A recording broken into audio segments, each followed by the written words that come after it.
లావణ్య లైఫ్లో అసలు ఏం జరుగుతుంది ఏంటి అనేది ఎవరికీ తెలియదు.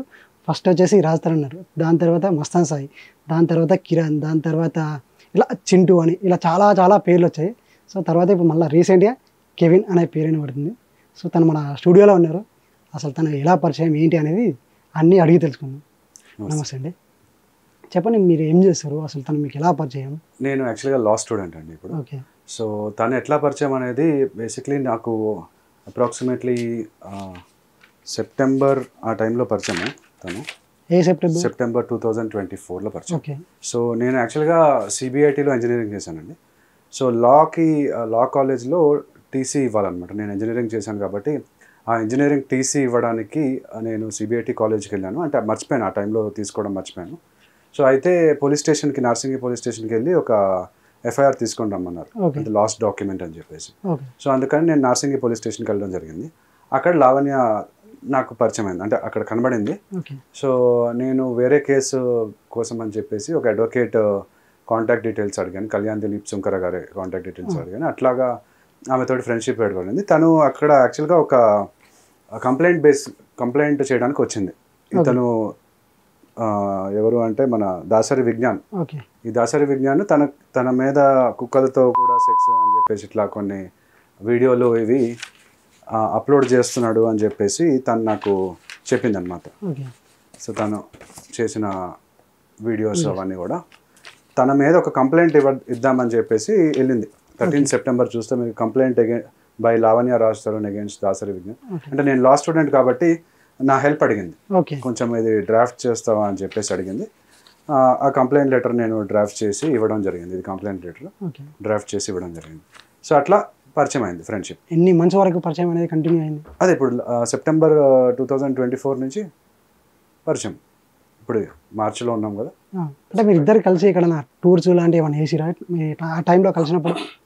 తను జస్ట్ ఫ్రెండ్ అండి. ఫ్రెండ్ కాబట్టి ఆడియోలో అంతగానో మాట్లాడిందా, అంత అగ్రెసివ్గా? అవును. యాక్చువల్గా ఇప్పుడు లావణ్య ఏమంటుంది, అమ్మో కెవిన్ నన్ను ఏం చేయకు, ఇంత మోసం చేసినావా కెవిన్ అని చెప్పి ఎవరో చనిపోయినట్టు లేదా నేనేదో రేప్ చేసేస్తున్నట్టు అట్లా రియాక్ట్ అయిపోయి మాట్లాడుతుంది. యాక్చువల్గా జరిగింది ఏంటంటే ఆ టైంలో తనకి ఎర్లీ మార్నింగ్ అనమాట, అరౌండ్ 6 o'clockకి ఆమె ఫోన్ చేసి ఇట్లా తను ఇనిషియల్గా మాట్లాడుతుంది నార్మల్గా. తర్వాత తన క్యారెక్టర్ అనేది అంటే కొంచెం సైకలాజికల్ ఇష్యూస్ ఉన్నాయని నాకు అర్థమైంది, తనకి సైకలాజికల్ ఇష్యూస్ ఉన్నాయని అర్థమైంది. సో ఏమైందంటే మస్తాన్ సాయి అనే అతను ఉన్నాడు కదా, అతను నన్ను కాంటాక్ట్ అయ్యి లావణ్య గురించి ఏదో అడుగుతున్నాడు. సో తను తోటి మాట్లాడకూడదు అనమాట, అంటే మస్తాన్ సాయి తోటి నువ్వు మాట్లాడొద్దు అని చెప్పి నేను మాట్లాడొద్దు, ఎందుకంటే తెలిసిపోతాయి కదా, తెలిసిపోతుంది కాబట్టి మాట్లాడొద్దు అని చెప్పేసి తను ఇట్లాగా ఓవర్ రియాక్ట్ అవ్వడము, అంటే తన మాట వినట్లేదని చెప్పేసి. నేనేంటంటే both sides of the story విందాము అని చెప్పి తను నాకు ఇప్పటివరకు చెప్పింది ఏంటి అంటే మస్తాన్ సాయి అనే అతను తనని రేప్ చేశాడని చెప్పేసి, తర్వాత చాలామంది అమ్మాయిలతోటి ఫోటోలు, నగ్న ఫోటోలు, వీడియోలు ఇవన్నీ తీసి బ్లాక్మెయిల్ చేస్తుంటాడు, పాన్ వెబ్సైట్స్లో పెడుతుంటాడు అని చెప్పేసి నాకు చెప్పింది. సో అంటే మామూలుగా ఒక అమ్మాయి చెప్పినప్పుడు మనం ఎంతో కొంత నిజమని నమ్ముతాం కాబట్టి నేను కూడా నమ్మాను. తర్వాత మొన్న ఒక 2-3 days బ్యాక్ నేను జైలుకి వెళ్ళాను, చంచల్గూడ జైలుకి వెళ్ళి మస్తాన్ సాయిని కలిశాను. So other side of the story కూడా నాకు అర్థమైంది. అంటే దానికి నా స్టోరీకి కొంచెం లింక్ ఉంది, ఎందుకంటే నా మీద కూడా నా ఎక్స్ గర్ల్ ఫ్రెండ్ ఒక అడ్వకేట్ అమ్మాయి రాంగ్ కేసులు పెట్టడం జరిగింది.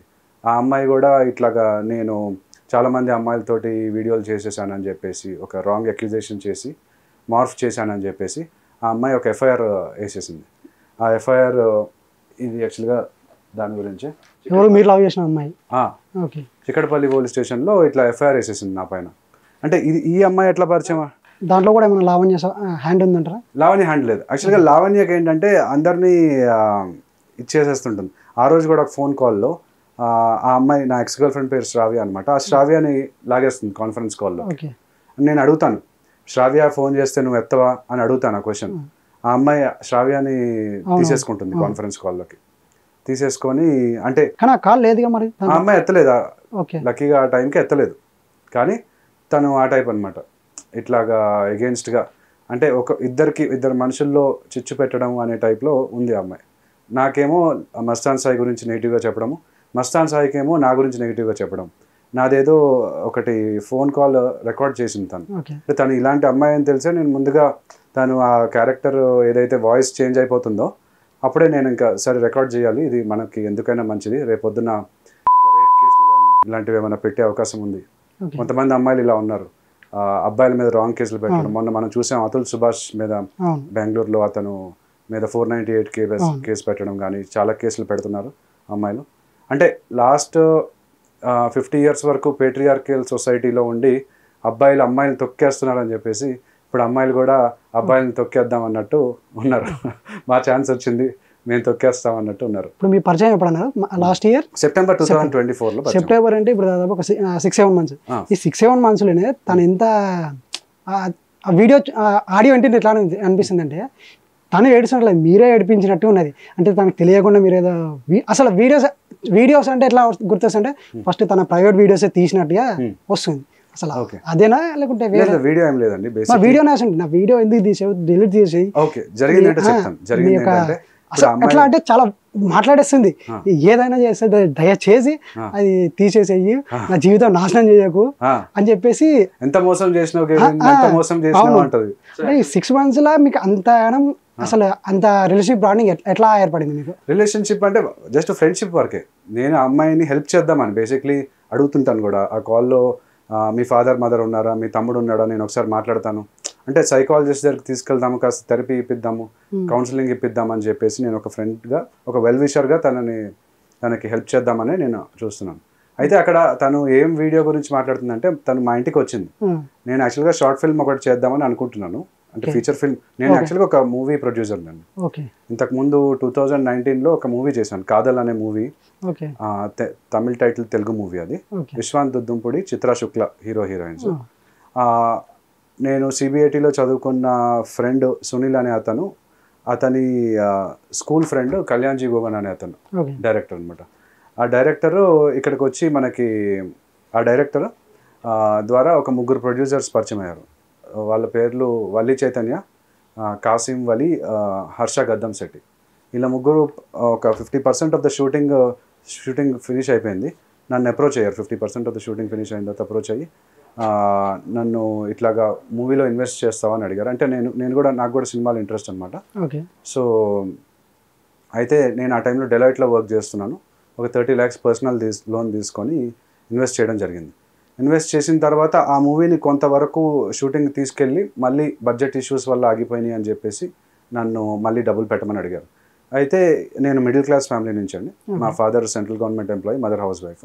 నాకు అంత డబ్బులు లేవు, నేను ఎంత పర్సనల్ లోన్ తీసుకెళ్ళగలను అంత తీసుకొని ఇచ్చేసాను మీకు. మనం కొత్త ప్రొడ్యూసర్ని యాడ్ చేసుకుందాం, ఆల్రెడీ ఇంతకుముందు 3 ఉన్నారు, నేను 4వ వాడిని, ఇంకో 5వ వాడిని యాడ్ చేసుకుందాం అని చెప్పాను. అయితే వాళ్ళు నాకు తెలియకుండా ఒక కొత్త ప్రొడ్యూసర్ కిరణ్ రెడ్డి మందాడి అనే ఆయన దగ్గరికి వెళ్ళి, ఆయన నేనే రాజు నేనే మంత్రి అనే మూవీకి వన్ ఆఫ్ ద ప్రొడ్యూసర్ అనమాట. రానా గారి మూవీ. సురేష్ బాబు గారు అండ్ భరత్ చౌదరి గారు, ఈ కిరణ్ రెడ్డి గారు 3 కలిసి తీశారు సినిమా. అయితే ఆ డైరెక్టరు ఈ పాత ప్రొడ్యూసర్స్ కలిసి వెళ్ళి ఆ సినిమాని అమ్మేశారు. అమ్మేసిన తర్వాత నాకు ఇన్ఫర్మేషన్ తెలిసి నేను ఆయన దగ్గరికి వెళ్ళాను. వెళ్తే ఆయన ఇట్లా నన్ను కూడా మోసం చేశారు, సో నువ్వు వాళ్ళ పైన కేసు పెట్టి అన్నారు. ఎవరిని మోసం చేశారు? కిరణ్ రెడ్డి గారిని పాత ప్రొడ్యూసర్స్ కాసిం వల్లి చైతన్య, హర్ష గద్దం శెట్టి అనే వాళ్ళు మోసం చేశారు. నేను యాక్చువల్గా ఏంటంటే ఆ మూవీలో కంటిన్యూ అవుదామని, అంటే ఆయన ఒప్పుకోలేదు.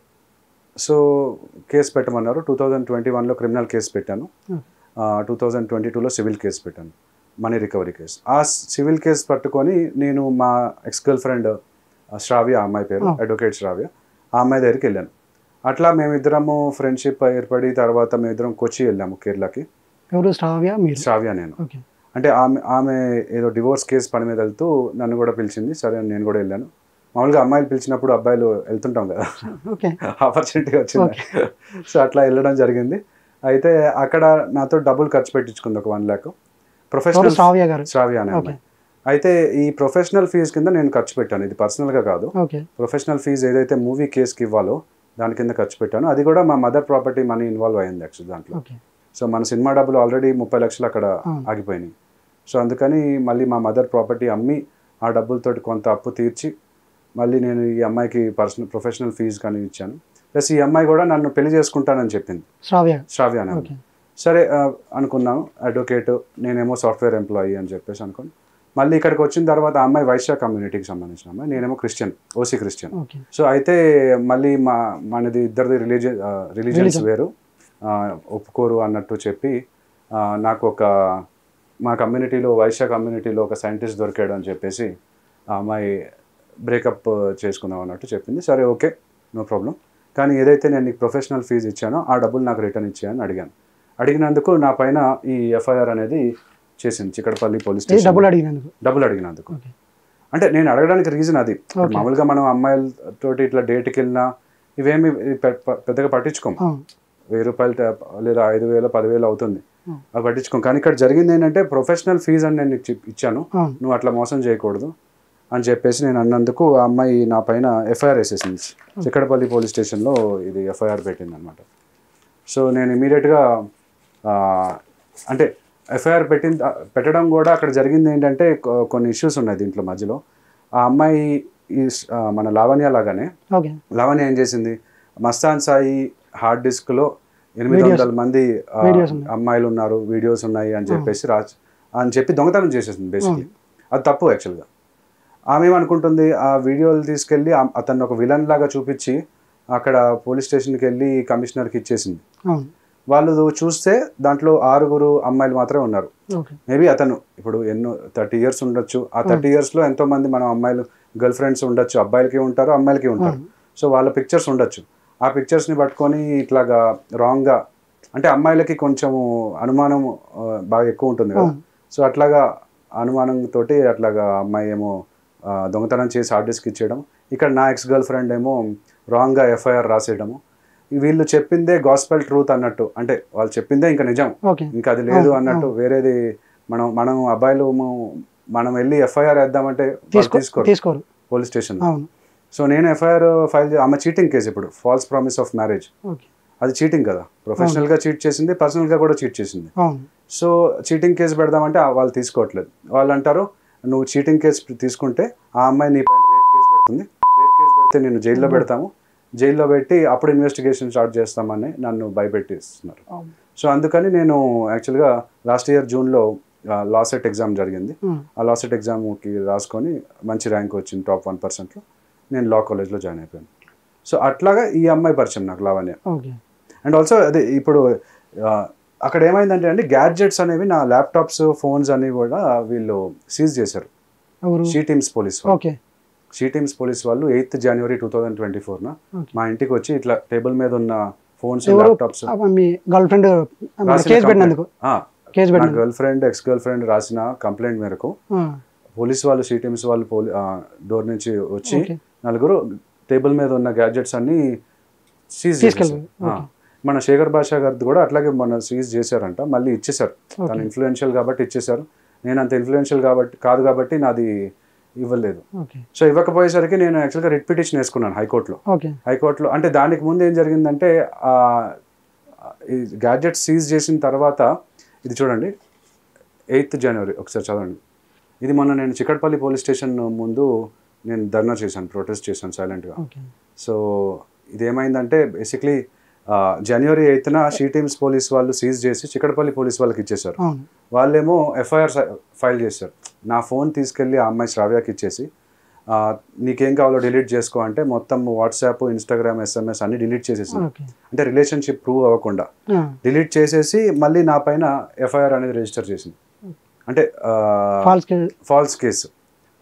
ఇప్పుడు నేను యాక్చువల్గా ఐటీ ఎంప్లాయీ కదా, మనకి ఐటీ ఎంప్లాయీస్కైనా జర్నలిస్టులకైనా మనకి ఇప్పుడు ఫర్ ఎగ్జాంపుల్ మీ కెమెరాలు సీజ్ చేసుకెళ్ళిపోతే పోలీస్ వాళ్ళు, మీరు ఎట్లా చేస్తారు, ల్యాప్టాప్లు లేదా ఫోన్లు అన్ని సీజ్ చేసేస్తే మన ఆదాయం అది కదా, ఆ ఆదాయం అనేది పొట్ట మీద కొట్టినట్టు అయింది. నాకు ఆల్మోస్ట్ 400 days ఎగో, అంటే 1 year దాటేసింది ఆల్రెడీ.